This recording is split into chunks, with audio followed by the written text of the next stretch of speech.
What's good, T Squad? It's me, Keisha, and I'm here with this week's All Tea, All Shade, Love Marriage Huntsville, Season 9, Episode 12 review. We got one more episode. Next week is the season finale episode. Thank you, God. I'm so over this season.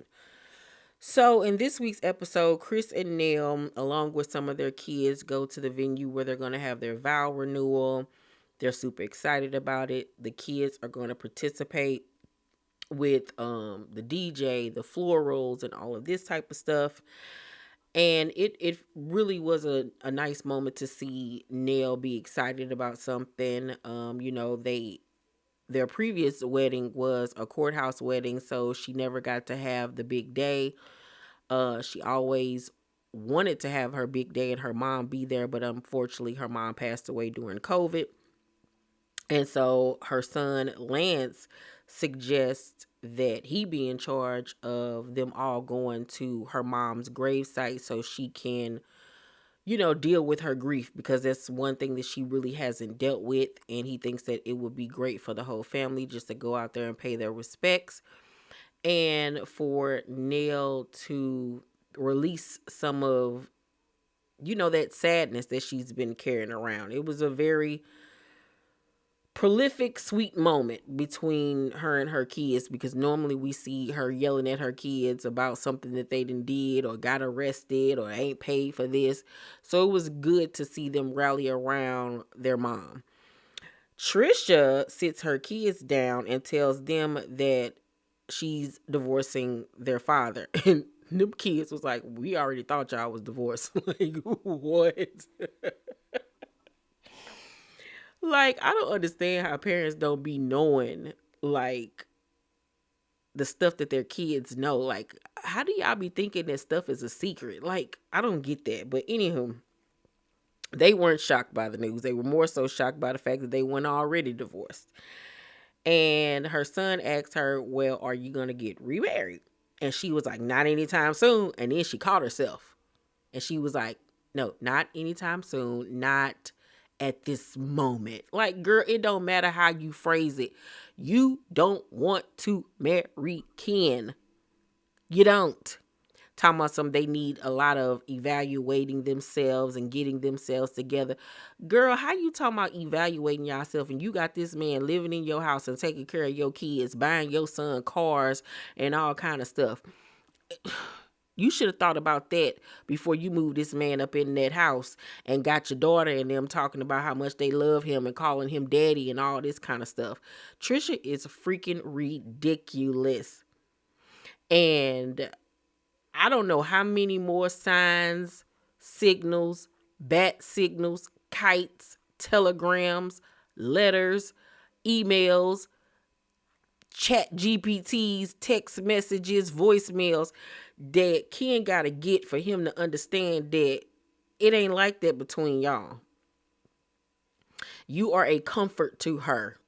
You're security for her. But as far as her being deeply and madly head over heels in love with you, no. Mm-mm. Mm-mm, mm-mm, mm-mm, mm-mm, mm-mm, mm-mm.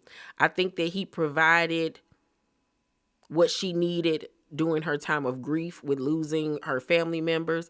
I think that towards the end of her marriage with Marquez, when he was still in the house, and then she had this man giving her attention probably that Marquez wasn't giving her, but the thrill is gone. She got him now.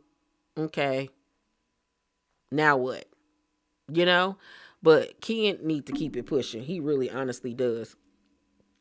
uh Trisha goes over to Miss Nell's house and they sit down and chat, and Miss Nell asks her, like, why is it taking you so long to get this divorce?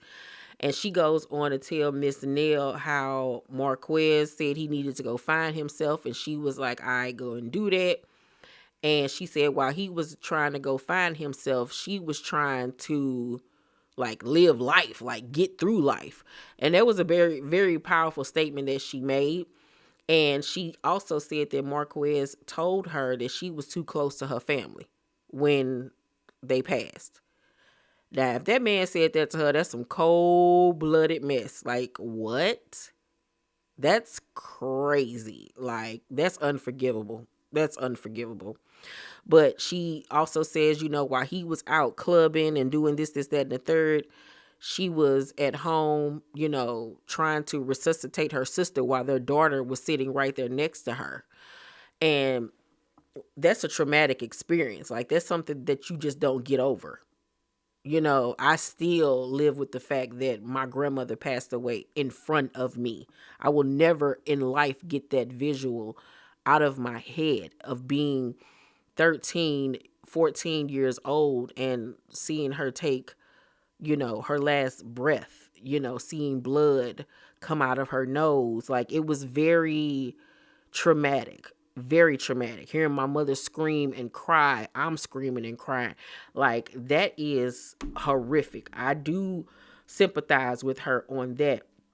And she becomes very emotional, and Miss Nell does too. And at that point, they realize how much they have in common with how they have dealt with their grief, how they have anger issues, how they both, go from 0 to 100 real quick when it comes to their anger, how they don't like to be bothered and questioned. They both need to be going to some anger management classes together, child, because they both need help when it comes to their temper.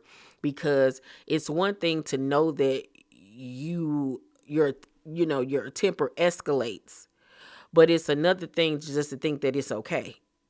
No, you can't fly off the handle just because you're dealing with things or you don't want to be questioned. Like, life don't work that way.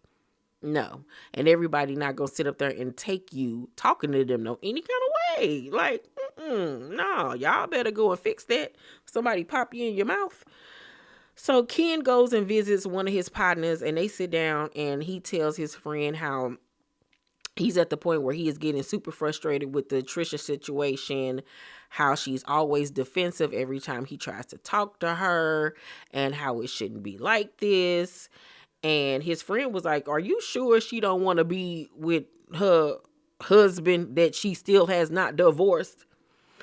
And Ken was sitting there looking stuck on stupid as always. And his friend even said, like, he sit back and wonder, like, why is he putting up with this? Why is he taking so much off of this woman? It's like everybody around him is trying to shake him and get him to see the writings on the wall. And he keep on saying, I know how to leave. When it's time, I know how to get up and go. Sometimes I be like, I gotta get out. Sir, it is not going to be that easy for you to leave, because if it was that easy for you to leave, you would have been left, because all the signs are there. You have grown attached to this lady's kids. You've already said you love her so much. Y'all live together. You over there sharing bills with her and everything else.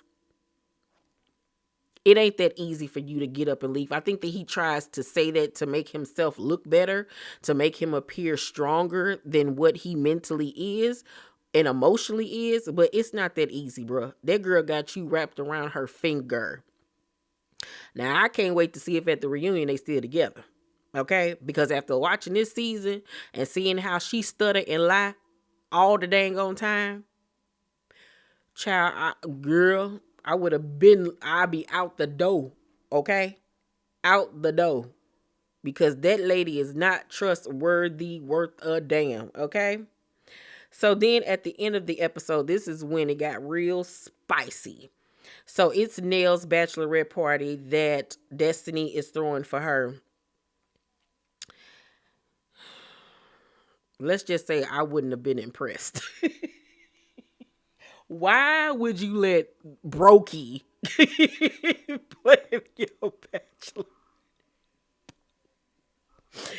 I'm looking like, what hole in the wall are y'all in? Like, they was in like a shopping mall or whatever. Like, what is going on? It was so. But so it's Nell. I mean, it's what's her name? Kimmy, Destiny, Tisha, Mel, and Trisha there waiting on Nell to arrive. And Kimmy, I think, asked Trisha, like, did you talk to Mel or something like that? And she was like, no, like real abrupt. And of course, Mel can hear. She's only a few inches away. So Mel was like, Trisha, can I ask you a question? Like, do you have a problem with me? And she was like, no, I don't have no problem with you. But as the conversation continues, she goes on to say that she felt like Mel was instigating at her party for her son. And Mel was like, where'd that come from? Because everybody had an opinion on your relationship with your husband. So if that's the case, everybody was being messy. Like, why are you singling me out? And so Kimmy asked her, do you think everybody was being messy? And she was like, no. And Mel was looking like, you gotta be fucking kidding me. Like, what, little girl? So then Trisha says that what upset her is when Mel said that they still love each other, her and Marquez. My thing is, a hit dog will holler. Why would that bother you if it's not true? Why would it bother you if it isn't true? And in fact, everybody has had an opinion about your situation. Everybody on this cast, ma'am. But you take that one little thing that Mel said, and now you have blown it up. Blown it up. I ain't seen you give this energy to nobody else in this on this cast that has questioned you about your situation. Nobody else. It's weird. And once again, it's giving very much delusional, because I'm trying to figure out once again why you got all this animosity to Mel when you the one that's in the wrong technically. It's given like I said on the last week's episode or one of these episodes, I was saying it's like she mad at Melody, like she mad that she existed. I don't know. It's so weird, her energy towards this girl, when you was the one messing around with her husband while they was still married and in their house, no less. And she still was nice to you. She still was cordial to you. She still came to your son's event and gave him a check. Let that have been me. I don't care how over I am of my ex-husband. And I find out you did some mess like that, knowing that we were still technically, girl, you better than me. You are child. Okay. So Tisha was like, do y'all have an understanding now that, you know, y'all feelings have been expressed about how y'all feel, boundaries or whatever? And Trisha was like, it is what it is. Like, got an attitude. And Mel was like, like, no, ain't no understanding. So Tisha was like, well, where y'all gonna move? How are y'all gonna move forward? And Trisha was like, that's why her name is Melody and my name is Trisha. It is what it is.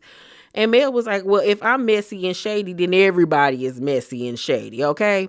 So they get to arguing back and forth, and somehow the B word got said, and Trisha was like, if I'm a bitch, you a bitch or some shit, child.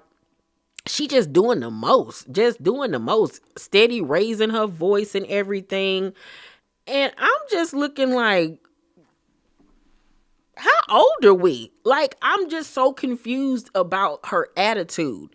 And I know that she always likes to state how, you know, she a fighter and all of this type of stuff. But girl, we grown.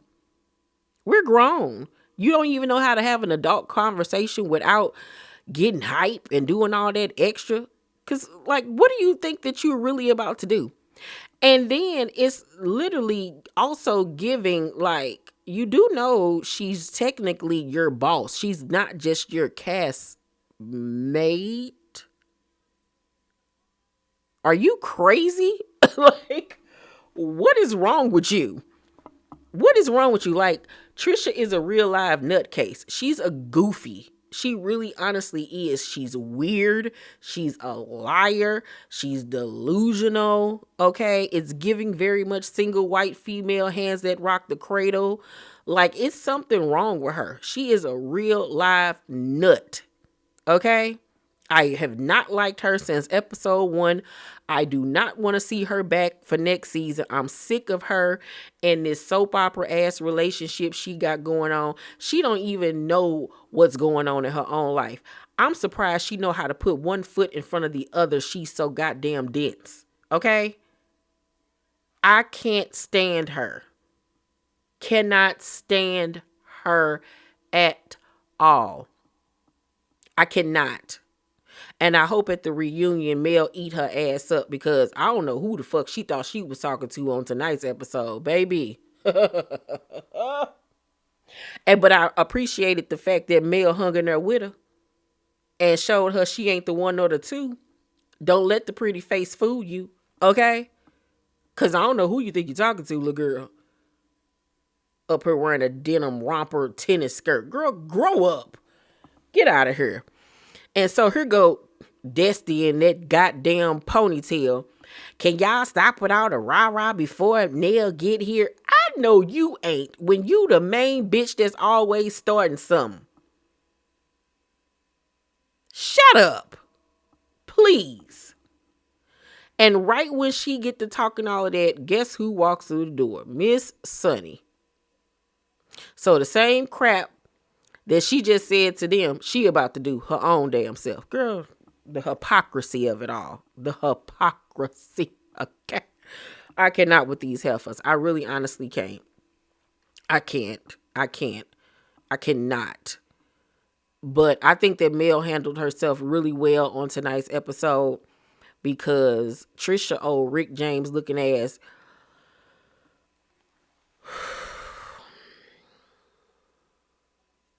I can't with that girl. I honestly cannot. Oh, strong face ass heifer. Girl, you and that square jaw of yours need to simmer the fuck down. You need to stay up out the gym, bitch, because you're starting to look like a nigga. Stop.